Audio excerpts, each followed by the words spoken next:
दोस्तों इन दिनों चारों तरफ गर्मी तबाही मचा रही है। हर इंसान गर्मी से बेहद परेशान है। अगर आपको पता है फिर भी मैं आपको बता देता हूं कि 26 मई को राजस्थान के फौलादी के अंदर हाईएस्ट टेम्परेचर रिकॉर्ड किया गया, जो था 49.8 डिग्री सेल्सियस। अब मानकर चलिए टेम्परेचर 50 डिग्री सेल्सियस तक पहुंच चुका है। अब ये जो गर्मी बढ़ रही है, ये आप आइडिया लगा सकते हैं कि लास्ट के 8-9 साल से ज़्यादा ये गर्मी बढ़ रही है। अब ऐसा नहीं है कि गर्मी पहले नहीं होती थी या अभी ज़्यादा पड़ने लगी है। गर्मी तो पहले भी होती थी, लेकिन पहले के टाइम की एक और खासियत थी कि उस समय में संसाधन भी बहुत कम थे। गर्मी भी होती थी, संसाधन भी उनके पास नहीं थे लोगों के पास। इवन उनके पास एसी नहीं था, कूलर नहीं था। एसी कूलर की तो आप बात ही छोड़ दीजिए, पंखा भी लोगों के पास नहीं था।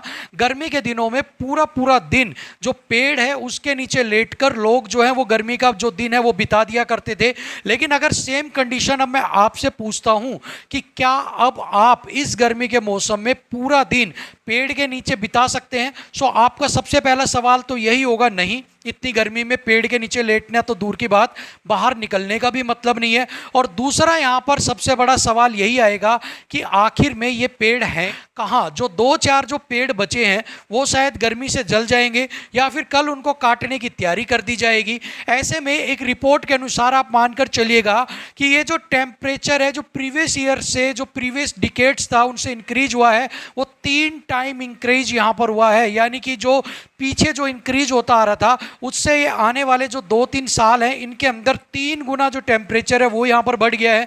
और एक फ्रेश रिपोर्ट्स के अकॉर्डिंग अगर हम उनकी बात मानते हैं तो आने वाले 5 साल के अंदर आप सेल्फ मेंटल डिसऑर्डर के शिकार हो जाओगे। अब ये सेल्फ मेंटल डिसऑर्डर है क्या, इसके बारे में भी हम बात करते हैं। देखिए, हमारी बॉडी का एक पर्टिकुलर टेम्परेचर है, यानी कि भगवान ने हमारी बॉडी का एक टेम्परेचर सेट किया हुआ है कि इस लेवल तक अगर आपका टेम्परेचर बढ़ता है तो आपका बॉडी जो है उसको ऑटोमेटिक कूल डाउन कर देगी, और अगर आपकी बॉडी ठंडी होती है तो उसको गर्म कर देगी। अब हमारी बॉडी का टेम्परेचर है 41 डिग्री सेल्सियस। अब 41 डिग्री सेल्सियस से ज़्यादा अगर आपकी बॉडी का टेम्परेचर बढ़ता है तो सबसे पहले आपको खतरा मंडराता है हीट स्ट्रोक का।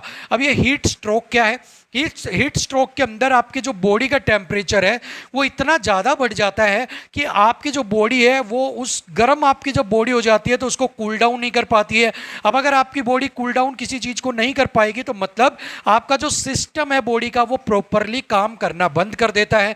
अब अगर आपका प्रॉपरली काम करना सिस्टम ने बंद कर दिया तो होगा क्या? आपके जो ऑर्गन्स हैं उनका फेलियर हो जाएगा। ऐसे में आपको कुछ लक्षण दिखाई देने लग जाते हैं, जैसे कि चक्कर आना, जी मचलाना, उल्टी आना, बार बार आपको जो है अंधेरा आंखों के आगे आना, बेहोश होकर गिर जाना, मुंह से कई बार झाग निकलना, इस तरह के लक्षण आपको हीट स्ट्रोक के अंदर दिखते हैं। और अगर टाइम से अगर आपको इलाज ना दिया जाए तो आप मानकर चलिए कि आपकी डेथ भी इसके अंदर हो सकती है। अब आप में से बहुत सारे लोग एक सवाल करेंगे कि अगर हमारी बॉडी 41 डिग्री से ऊपर चला जाता है टेम्परेचर तो हीट स्ट्रोक के खतरे में आ जाती है। लेकिन जैसा कि आप बता रहे हो कि जो टेम्परेचर है वो 50 डिग्री चला गया है तो सभी लोगों को हीट स्ट्रोक क्यों नहीं हो रहा है? तो यहां पर देखिएगा, 2 तरह के डिफरेंस है यहां पर, एक रूम टेम्परेचर और एक आउटर टेम्परेचर। अब जो रूम टेम्परेचर आपका है वो आउटर टेम्परेचर से कम होता है, और जितने भी लोग हैं वो आउटर में जितने भी लोग जा रहे हैं और जितने भी लोग घर में जा रहे हैं वो अलग अलग टेम्परेचर को फेस कर रहे हैं। सो जो भी लोग बाहर यानी कि डायरेक्ट सनलाइट के कांटेक्ट में आएंगे, डायरेक्ट सन के कांटेक्ट में आएंगे, उनके ऊपर जब टेम्परेचर बढ़ता है और कॉन्टिन्यूसली वो टेम्परेचर बढ़ता ही रहता है, मान लो 41 से 42 हुआ, 43 हुआ, बॉडी आपको हिंट दे रही है कि पसीना आ रहा है, बार बार गर्मी लग रही है, और आपको कह रही है बॉडी, इंडिकेशन दे रही है कि आप अभी रेस्ट कीजिएगा, लेकिन आप तब भी कुछ ना करके बार बार आप धूप के अंदर चले जा रहे हैं। सो ऐसे में एक ऐसा थ्रेशोल्ड पॉइंट आ जाएगा जहां पर आपकी बॉडी जो है वो फंक्शन करना बंद कर देगी। अब इस कंडीशन के अंदर क्या होगा? हीट स्ट्रोक का खतरा आपकी बॉडी के अंदर बढ़ जाएगा और आपको ये जो लक्षण मैंने बताए हैं ये सारे फेस करने पड़ जाएंगे, चक्कर आना, बेहोशी होना। सेम कंडीशन के अंदर जो लोग घर के अंदर है उनकी बॉडी टेम्परेचर को मेंटेन कर रही है, अगर वो बाहर भी जा रहे हैं, मान लो 10 मिनट के लिए जा रहे हैं या 15 मिनट के लिए जा रहे हैं और उसके बाद वो वापस से अंदर आ रहे हैं, कूलर के आगे बैठ रहे हैं, पंखे के आगे बैठ रहे हैं, तो उनकी बॉडी को प्रॉपर टाइम मिल जाता है कि उस टेम्परेचर को मेंटेन करने के लिए। इसी वजह से सभी लोग जो है वो हीट स्ट्रोक के खतरे में नहीं आ रहे हैं। अब जैसा कि मैंने बताया सेल्फ मेंटल डिसऑर्डर, तो जो मैंने बताया हीट स्ट्रोक, रोग, इसका भी अपग्रेडेड वर्जन है सेल्फ मेंटल डिसऑर्डर। क्योंकि जब एक बॉडी का टेम्परेचर 55 डिग्री से लेकर 60 डिग्री के बीच तक अगर आपका टेम्परेचर पहुंच जाता है तो आपका जो माइंड है वो प्रॉपर तरीके से काम करना बंद कर देता है। जैसे कि आप इसको ऐसे समझ सकते हो कि आपका जो कंप्यूटर है, अगर इसके अंदर हीट ज़्यादा बढ़ जाती है, ओवर हीट हो जाता है, तो ये काम करना बंद करता है। मोबाइल के अंदर, जैसा कि मैं आज का एग्जाम्पल देता हूँ, मैं वीडियो रिकॉर्ड कर रहा था तो इसके अंदर लिखा आया कि आपका जो डिवाइस है उसको आपको कूल डाउन करना पड़ेगा बिफोर आप जो वीडियो है उसको शूट करें उससे पहले, क्योंकि डिवाइस जो है वो ओवरहीट हो गया और ओवरहीट होने की वजह से इसके फंक्शंस ने काम करना यहां पर बंद कर दिया। तो सेम है, आपका जब टेम्परेचर 55 से 60 डिग्री के बीच में पहुंच जाएगा तो आपका जो माइंड है वो यहां पर काम करना प्रॉपर तरीके से बंद कर देगा और इसके बाद आप सेल्फ मेंटल डिसऑर्डर में पहुंच जाएंगे। यानी कि आप खुद को मारने लगेंगे, दूसरों को मारने लगेंगे, आप सारी बातें भूलने लग जाओगे। क्या पता उसका क्या इंपैक्ट आपके माइंड में पड़ेगा, लेकिन वो सारी चीजें आपको फेस जरूर करनी पड़ेगी। और आप एक ये बात जरूर मानकर चलिएगा, 50 डिग्री 2024 में है तो आने वाले 4 से 5 साल के अंदर 55 डिग्री का टेम्परेचर भी आप जरूर आप क्रॉस कर लेंगे। और इसका मेन वजह क्या है? इसकी मेन वजह है डिफॉरेस्टेशन, यानी कि पेड़ों का कटाई हो जाना। और ये जो पेड़ों की कटाई की जा रही है ना, इसके पीछे का भी मेन रीजन आपको मैं बता देता हूं कि पूरी आबादी के 0.1% लोग ऐसे होंगे जो इस चीज के लिए जिम्मेदार हैं। अब मैं ऐसा क्यों कह रहा हूं? क्योंकि जो भी ये चीजें हो रही हैं, पेड़ों की कटाई हो रही है, जितने भी सुख सुविधाएं संसाधन हो रहे हैं, असरत की चीजें हो रही है। आप मुझे एक चीज बताइए, क्या गरीब के घर में एसी चलता है?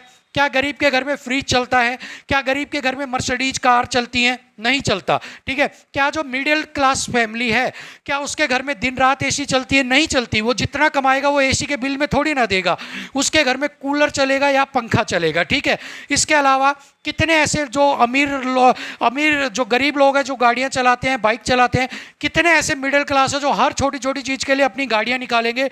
उनको पता है कि खर्चा क्या चीज है, तो ज्यादा से ज्यादा चीजें हैं उस संसाधनों को अपने खर्चे को कम की तरफ लेके आते हैं। लेकिन ये जो 0.1% लोग हैं, इनको गाड़ियां एसी की चाहिए, फ्रिज चाहिए, एसी चाहिए, रहने के लिए बड़े बड़े मकान चाहिए, बड़े बड़े फार्म हाउस चाहिए, बड़े बड़े स्विमिंग पूल के लिए जगह चाहिए। ऐसो हसरत की हर चीज इनको चाहिए। और आप यकीन मानिए, पहाड़ काटे जा रहे हैं, गरीब के लिए नहीं काटे जा रहे, पेड़ काटे जा रहे हैं, आपके मेरे गरीब के लिए नहीं काटे जा रहे हैं।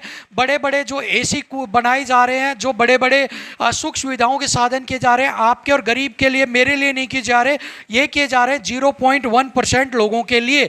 और इसके जो जिम्मेदार हैं उनको, आम जनता को, गरीब लोगों को माइंड में ठूस ठूस के बनाया जाता है कि आपकी वजह से धरती गर्म हो रही है, आपकी वजह से ग्लोबल वार्मिंग आ रही है।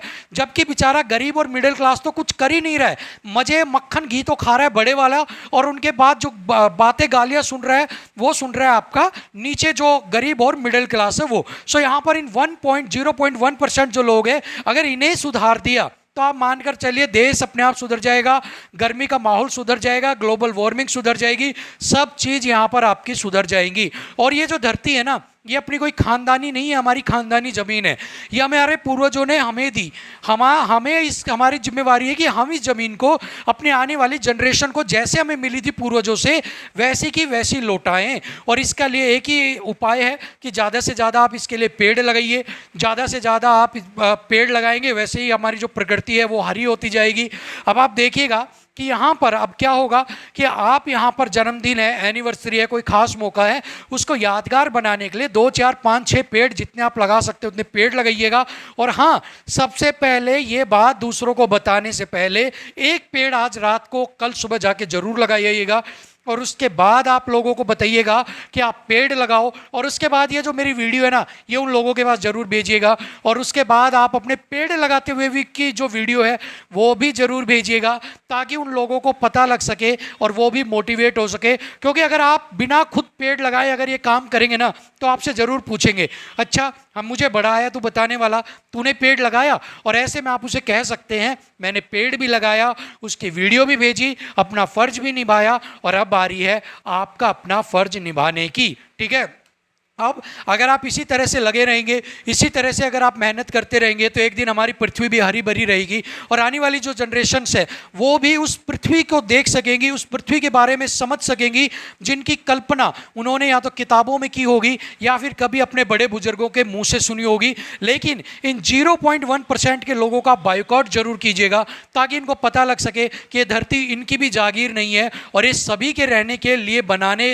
जो है तभी बनेगी जब ये 0.1% लोग भी अपने जो संसाधनों का उपयोग है उनको कम करेंगे। क्योंकि गर्मी अगर बढ़ी है तो सभी इसका जो है फल भोग रहे हैं। ऐसा नहीं है कि सिर्फ अमीर लोग यहाँ पर गर्मी ले रहे हैं, सर्दी उनको मिल रही है और हमें यहाँ पर सर्दी मिल गई, उनको गर्मी मिल गई, ऐसा नहीं है। अगर गलती वो करेगा तो सज़ा हमें भी मिल रही है। सो यहाँ पर सभी को मिलकर ये सिस्टम सुधारना होगा। सो प्रण लीजिए, एक पेड़ लगाएंगे, दूसरों से भी पेड़ लगवाएंगे और हमारी इस पृथ्वी को हरी भरी बनवाएंगे। Thank you so much. नमस्कार।